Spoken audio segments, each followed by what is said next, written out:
আমি মতুর বিপক্ষে কথা বলতে চাই না, কিন্তু কবি গান গাই সেই জন্য দাঁড়িয়ে দুটো কথা বলবো।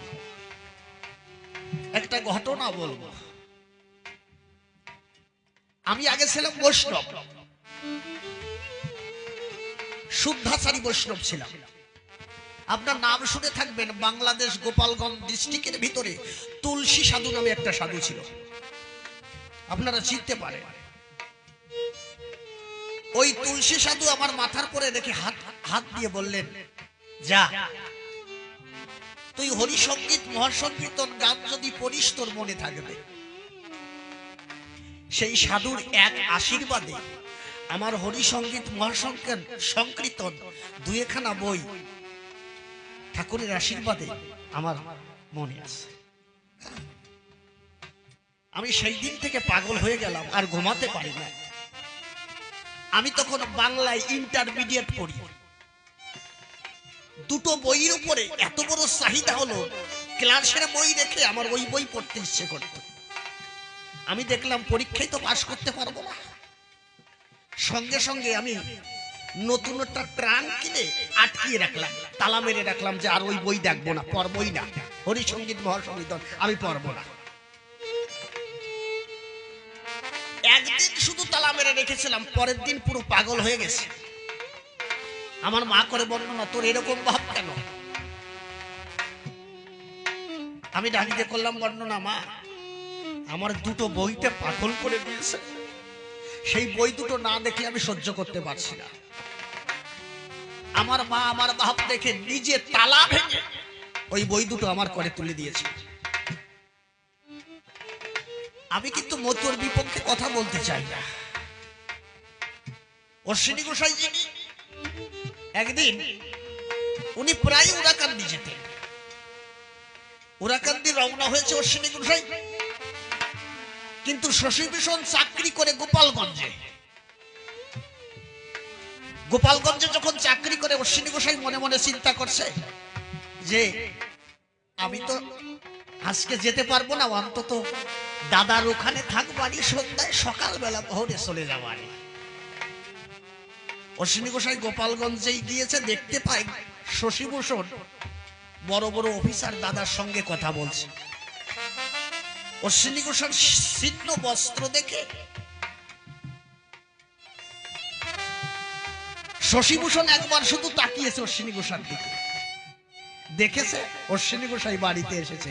কিন্তু অশ্বিনী গোসাই ভাবিছে, না আমি ভিতরে ঢুকবো না, কারণ আমার যে পোশাক, এই পোশাক নিয়ে তো ভিতরে ঢুকা যায় না। কি বলবো আপনাদেরকে, ধারে অশ্বিনী গোসাই পাশে একটা ফুল গাছ ছিল, ওখানে বসে বসে হরিনাম করছে আর গান গাইছে।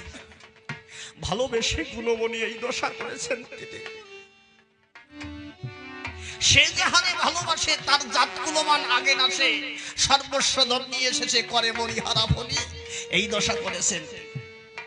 অশ্বিনী গোসাই মনে মনে চিন্তা করছে, যখন বাবুরা চলে যাবে তখন শশীভূষণ দাদা তো আমারে ডাকবে, আমি তখন ভিতরে যে থাকবো, এখন যাব না।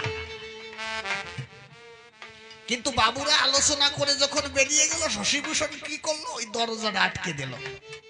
অশ্বিনী গোসাইকে দেখলো বাইরে বসে আছে, কিন্তু ডাকলো না। অশ্বিনী গোসাই ভাবছে, দাদা মনে হয় আমাকে দেখি নাই, আমাকে মনে হয় দেখি নাই, এই জন্য দরজা বন্ধ করে থাক। কিন্তু এদিকে উরাকান্দি গুরুচাঁদ ঠাকুর কি করছে জানেন? যখন ঘুমিয়ে পড়ছে, এখন সত্যবামারে বলছে, সত্যবামা আমার খুব মশাই কামড়াচ্ছে, তুমি মশারিখানা একটু টানিয়ে দাও।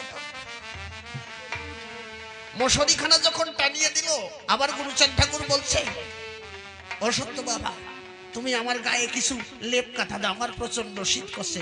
বলছে, কি কও, তোমার শীত করছে, মশাই কামড়াচ্ছে? গুরুচাঁদ ঠাকুর তখন হাতে দেখাচ্ছে। সত্যবামা দেখে মশার কামড়ে চাকা চাকা দাগ হয়ে গেছে। লেপ দিয়ে, দুটো তিনটে লেপ দিয়ে গুরুচাঁদ ঠাকুরকে ঢেকেছে, কিন্তু শীত যাচ্ছে না, প্রচন্ড শীত। আর গুরুচাঁদ ঠাকুরের চোখে অধৈর্যের জল ধরছে।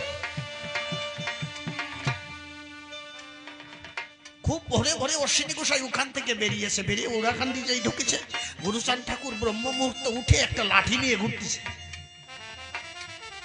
লাঠি নিয়ে যখন ঘুরেছে, অশ্বিনী গোসাই যখন এসেছে, ও সিংহি, এই রাত্রি কোন জায়গায় ছিলিস রে?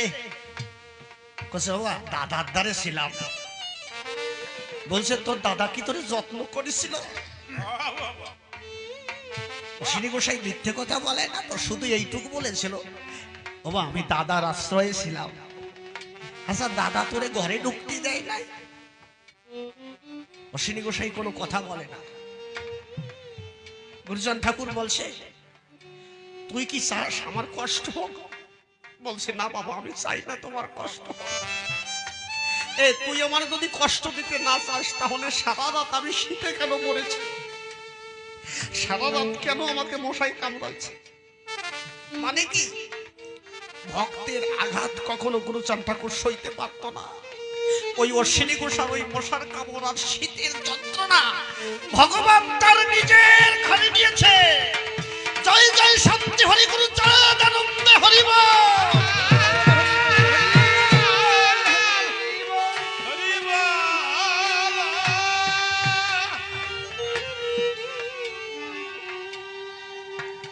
গুরুচাঁদ ঠাকুর একটা কথা বলেছিল, আমাকে যদিও কষ্ট দেয় আর সে কষ্ট কষ্ট নয়, কিন্তু আমার বাবা ভক্তকে যে কষ্ট দেয় সেই কষ্ট তো সহ্য হয় না। যখন নায়েবরা এসে দশরথকে জুতো দিয়ে মারিয়েছিল, হরিচাঁদ ঠাকুর সেই আঘাত নিজের অঙ্গে ধারণ করেছিল। আমি কখনো করতে চাই না মতুর বিপক্ষে কথা, কিন্তু আমি আসলে বলে গেলাম সেই কথা। আমিও একজন মতু ভক্ত, আমিও মতুর চরণ ধুলি দিতে চাই, কিন্তু মানুষ কেন বোঝে না?